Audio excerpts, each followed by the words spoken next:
Hakadosh Boker Tov. I wanted to share with you a beautiful, inspirational idea on this parasha.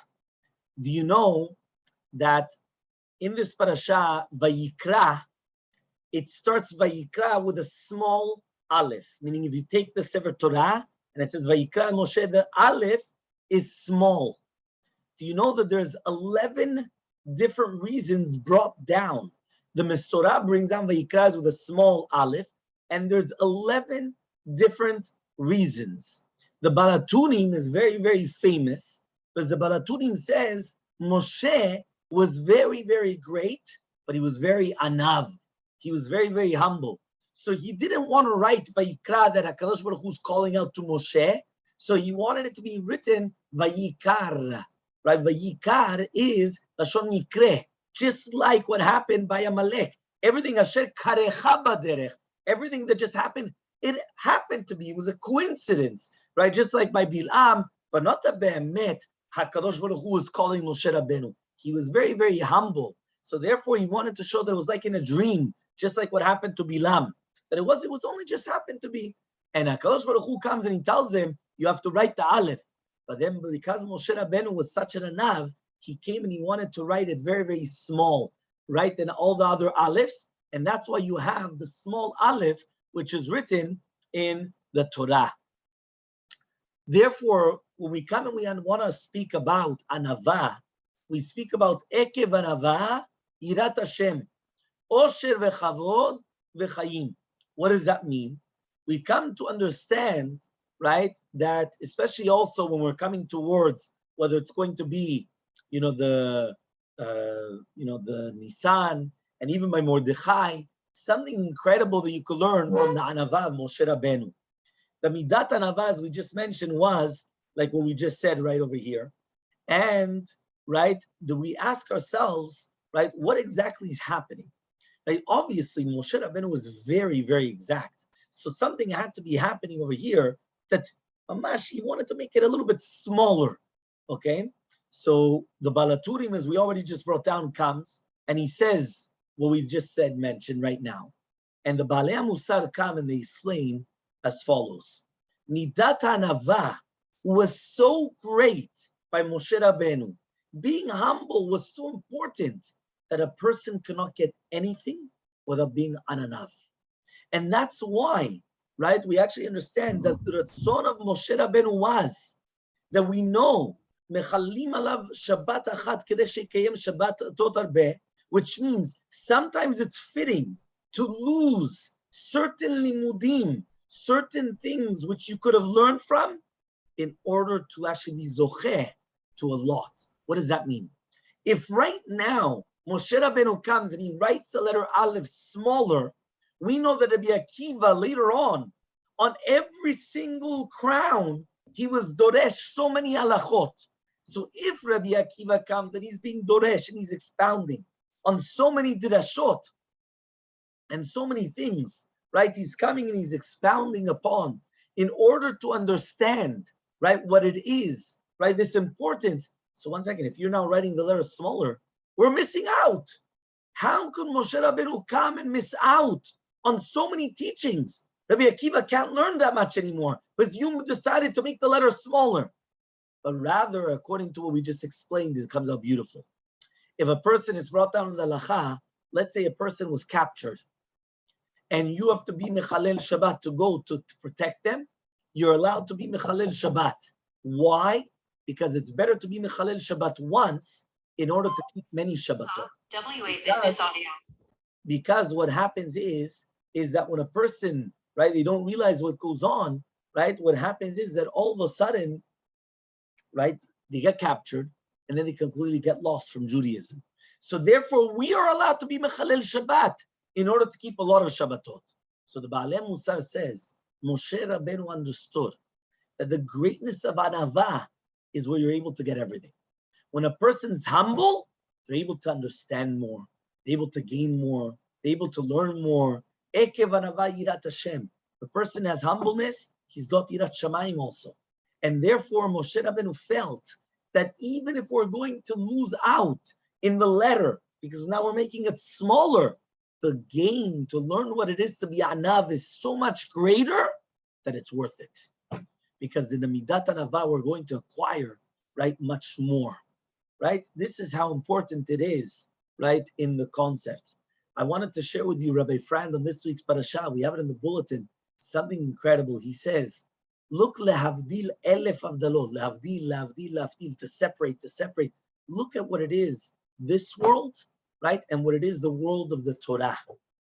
This world, you take any president, anybody that's going to for mayor, vice mayor, commissioner, do you realize what their slogan is? Their slogan is, I'm the best for mayor. I'm the best for president. Why? Because I'm arrogant. No, they're not going to tell you they're arrogant. They're going to tell you, because I'm this, and I'm intelligent, and I'm smart, and I'm strong, and I'm organized, and I care for everybody, and I do this, and I do that.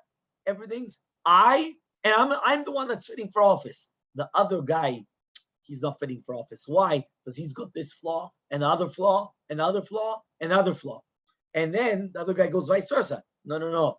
That guy, he's not fitting for office because he's this, and he's never did this, and he does do this. And 1 second, what's the Torah way about looking for running for office?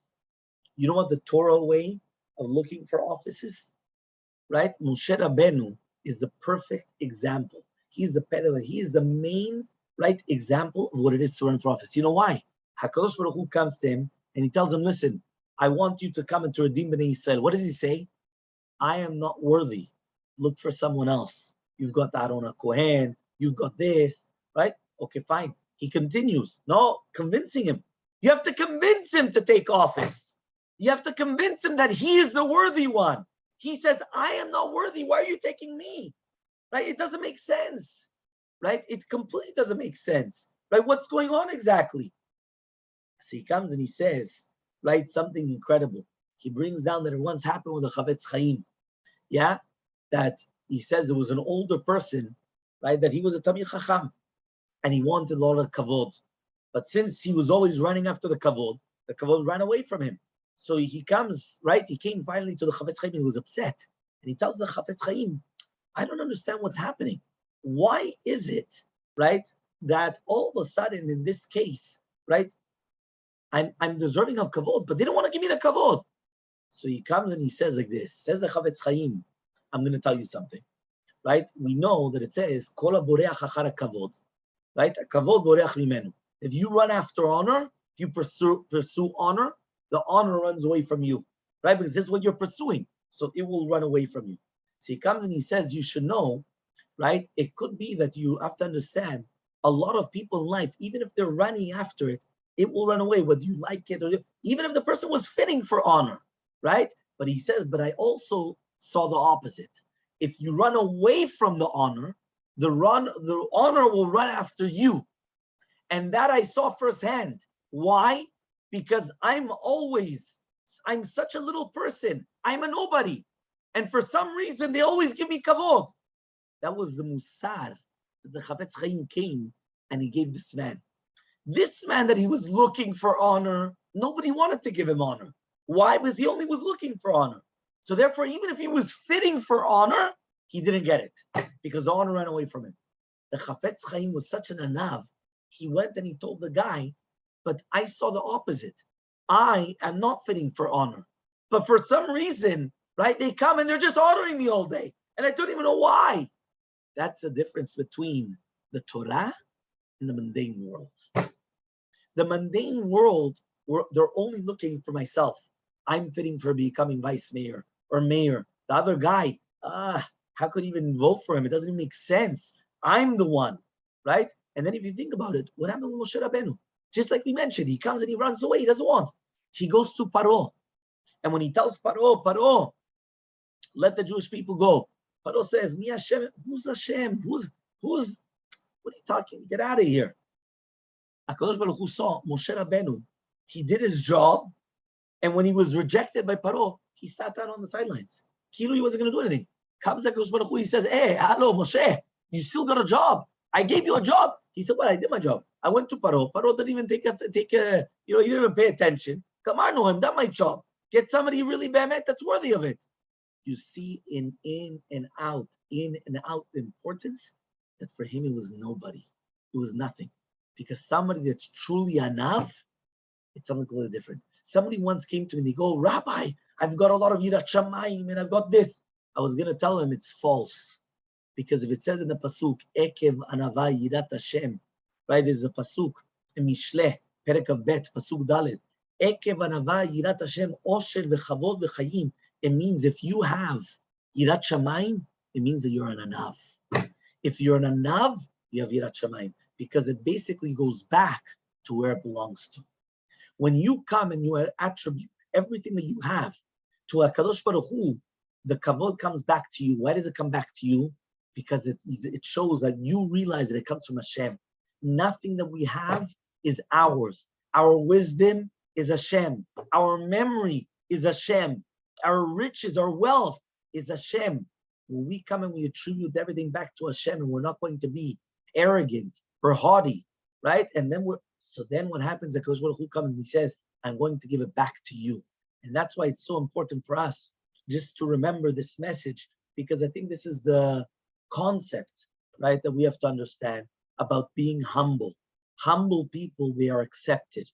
If you ever realize sometimes people are not accepted, even in their own house. Why? They're so haughty that people do not want it. People, they cannot stand it. The person thinks of himself, who do you think you are? People don't like it. But that's because of what we're learning here. Moshe Rabbenu was worth it for him that we're not going to learn so many halachot from even the letter Aleph, as long as we're learning what it is to be a humble person.